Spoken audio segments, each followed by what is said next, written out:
Hello friends, আবার এসে গেছি নতুন একটা ভিডিও নিয়ে। আজকে নিয়ে এসেছি খারকন পাতা বাটা। এই যে বাগানে দেখুন কত খারকন পাতা হয়েছে। এই পাতাগুলো আজকে আমি তুলবো, তুলে নিয়ে বাটা করব। এই গাছে একটা কত সুন্দর বেগুন হয়েছে, বেগুনটা পেরে নি।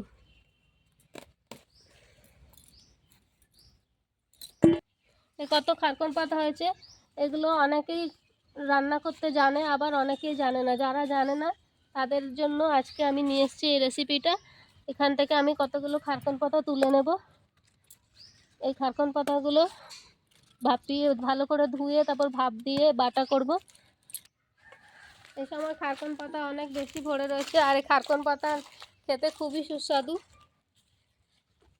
আমি খারকন পাতা তুলে নিলাম। আমি এখানে এতগুলো খারকন পাতা তুলেছি। এবার এগুলোকে ভালো করে ধুয়ে নেব। আজকে বেগুনও পেয়েছি।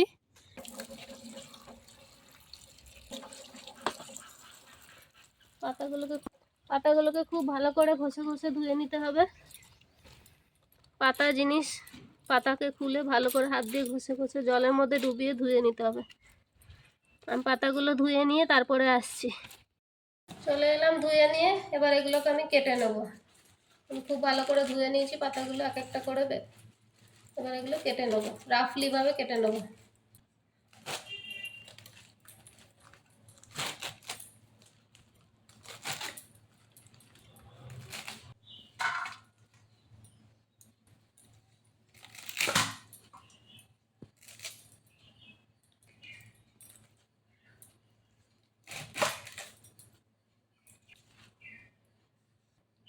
এবার এগুলোকে আমি একটু নুন আর হলুদ দিয়ে ভাপে সিদ্ধ করব।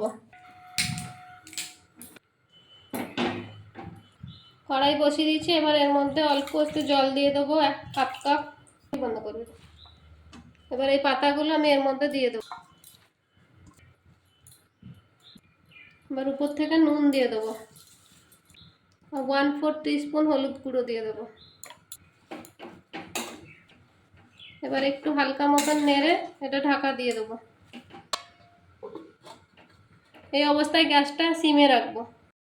পাতাটা ওদিকে বসিয়ে আমি রসুন আর কাঁচা লঙ্কা ছুলে নিয়েছি। রসুন ছুলে নিয়েছি, একটা গোটা রসুন আমি এখানে ছুলে নিয়েছি। এটাতে রসুন একটু বেশি করে দিতে হয়, তাহলে খুব ভালো লাগে। আর ঝাল যার যার পরিমাণ অনুযায়ী নিয়ে নিতে পারবেন। আমি এখানে 4টে কাঁচা লঙ্কা নিয়েছি।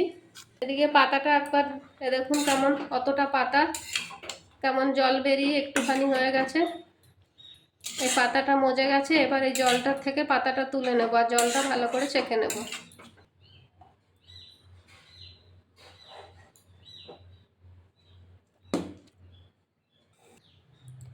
এবার কড়াই গরম করে নিয়েছি। কড়াইতে আমি 1/2 চামচ তেল দিই। এই রান্নাটা আমি সরষের তেলেই করছি। এবার এই তেল গরম হয়ে গেছে, এর মধ্যে 2টো শুকনো লঙ্কা দিয়ে দেবো আর 1/2 চামচ কালো জিরা দিয়ে দেবো। এগুলো একটু ভেজে নেব। এবার এর মধ্যে ছুলে রাখা রসুনগুলো দিয়ে দেবো আর লঙ্কা যে রেখেছিলাম 4টা কাঁচা লঙ্কা, সেই কাঁচা লঙ্কাও দিয়ে দেবো। এগুলো একটু লাইট ব্রাউন করে ভেজে নেব। এদিকে পাতাগুলো আমি থালার মধ্যে ছড়িয়ে রেখে ঠান্ডা করে নিয়েছি। রসুন লঙ্কা সব ভাজা হয়ে গেছে। এবার এগুলো এই পাতার সঙ্গে দিয়ে দেবো।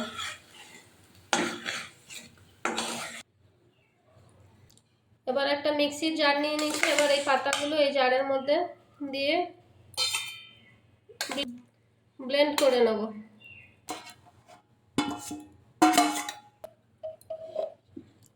এবার এটা আমি পালস মোডে রেখে অল্প অল্প করে এটা মিক্সিতে পিষে নেব। এখানে আমি অল্প একটু জল দিচ্ছি।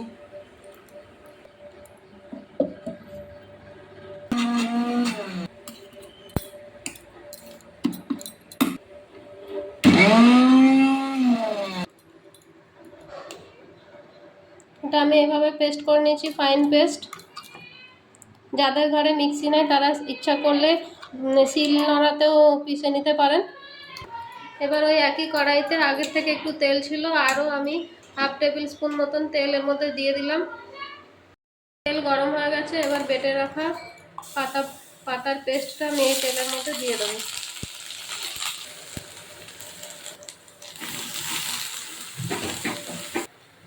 এবার এতে আমি স্বাদ মতো নুন দিয়ে দেবো। এটা আগে যেহেতু নুন দিয়ে সেদ্ধ করেছিলাম, তাই খুব বেশি নুন দেবো না, আমার বড়ির প্রয়োজন অনুযায়ী আমি নুন দেবো। আমি একটু টেস্ট করে দেখে নিয়েছি, সেই হিসাবে আমি নুন দিচ্ছি। আর সামান্য পরিমাণ চিনি দেব। চিনিটা খুব বেশি দেবো না, জাস্ট অল্প। এবার এটা খুব ভালো করে ভেজে নেবো নেড়ে নেড়ে।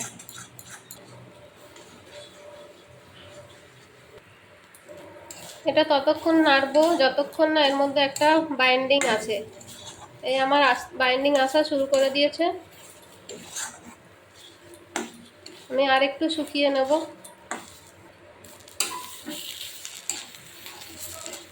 আমার এটা হয়ে গেছে, এবার আমি এটা নামিয়ে নেব। দেখছেন কত সুন্দর কড়াই থেকে ছেড়ে গেছে।